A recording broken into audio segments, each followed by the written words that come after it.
This is me at 17 years old. I weighed 43 kilograms at 170 centimeters. I was severely underweight, barely ate, and hadn't stepped foot into the gym before. This is me today at 24 years old. I weigh about 55 kilograms at 173 centimeters. I feel stronger, healthier, and working out is part of my life now. If you're watching this video, you're probably looking for a way to gain muscle fast. I'm not extremely ripped, swole, or as strong as some people are, but this is a realistic and natural system that you can follow despite your genetics. In this video, I'm going to tell you exactly how I transform my physique, diet, workout routine, and tips to gain weight. Since young, I've always struggled with gaining weight, and I've been underweight almost all my life. I'm what's known as a hard gainer, a person who practices bodybuilding but finds it challenging to develop musculature regardless of the amount of effort put in. But what I've come to realize is that regularly using terms like ectomorph, high metabolism, or bad genetics are just coping mechanisms. The reality is, if you're less talented or genetically gifted at something compared to someone else, you just have to work 2 times harder. There is no excuse for not trying. Firstly, let's talk about diet. Weight gain is about 80% diet and 20% exercise. You can hit the gym multiple times a week, but if you're not eating enough, you're not going to make any progress. Gaining weight is a simple concept. You just need to eat more than you burn. However, the problem that most skinny people make is that they don't eat enough. You might think that you eat enough, but your calorie intake might say otherwise. Here is the diet plan that I followed that helped me to gain over 10 kilograms. In the past, I only used to eat 2 meals a day, which is lunch and dinner. Now, I try to eat 3 to 4 meals a day by including supper in my diet. So if there's one change you can make right now, I recommend eating an additional meal every day. Secondly, I just eat whatever I want. This is also known as dirty bulking. The alternative is clean bulking. But if you're a picky eater, you're probably not going to want to eat a bunch of salad in the first place. Lastly, I include milkshakes in my diet, and I normally drink them before I sleep. If you have a hard time consuming solid food like me, you can increase your calorie intake by consuming drinks instead.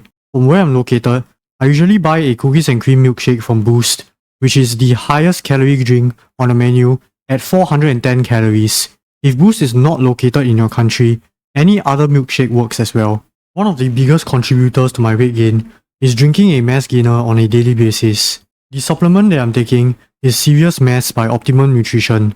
It contains 1250 calories per 2 scoop serving and 50 grams of protein, and you can buy it from your local GNC or LEC store. Here are some important tips that I wish I had known when I was a beginner. Firstly, if you haven't taken a mass gainer before, do not go with the recommended 2 scoop serving. Start with half a scoop or 1 scoop first. Gradually increase the amount every week so that your body is used to it. Secondly, do not drink too quickly. The biggest mistake that I made was trying to drink the mass gainer in one go because I suffered extreme abdominal pain afterward. If you do this, you're literally consuming 1000 calories in a few seconds. So, instead of drinking it quickly, drink it slowly in a span of 30 minutes or more. Thirdly, I recommend drinking it at night before you sleep. This is because if you take a mass gainer in the morning or afternoon, you might have a hard time consuming your regular meals like lunch or dinner. Lastly, try drinking it every night if possible for the fastest results. You don't have to worry about putting on too much body fat because that fat is going to be converted into muscle if you exercise regularly in the first place. Now, I'm going to talk about my workout routine. For most of my fitness journey, I go to the gym 3 to 4 times every week. I hit a couple of muscle groups per session, including chest and biceps, triceps and shoulders, and back and legs.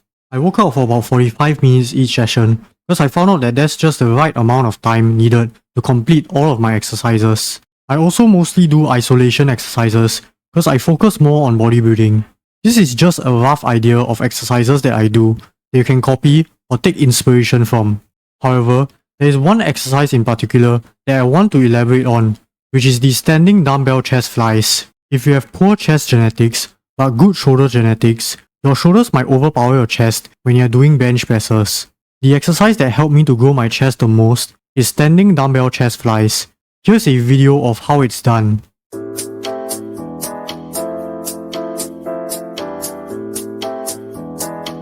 The person in the video was doing the exercise with both arms, but you can also do the exercise with one arm each to get a better isolation on your pecs. Throughout my fitness journey, I tried avoiding cardio as much as possible.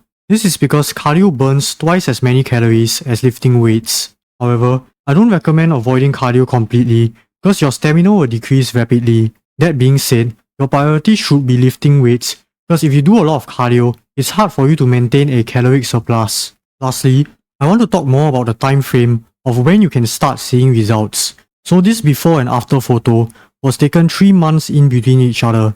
It is also the beginning of my fitness journey where I decided to take lifting weights seriously. I can say with confidence that the most gains will be made during the first year of bodybuilding. This phenomenon is known as beginner gains. Beginner gains is basically a rapid increase in muscle mass that people with little to no weightlifting experience encounter when they first start lifting weights. In layman's terms, beginner gains occur because your body is trying to adapt and catch up to meet the demands of the brand new stimulus you are giving it. So if you are completely new to lifting, all it takes is just 3 months of hard work and dedication to see results. This is true because I've seen it happen to many people and I've also experienced it myself. This has been a brief summary of my weight gain journey, workout routine, and diet. Do note that I'm not a medical professional, so whatever that's said in this video does not constitute as medical advice. For personalized health and nutrition guidance, please consult with a registered dietitian, nutritionist, or healthcare provider. If you found this video helpful, do give it a like and subscribe to the channel. If you are interested in finance like investing in stocks or cryptocurrencies, you can watch one of the videos that are appearing on the screen right now.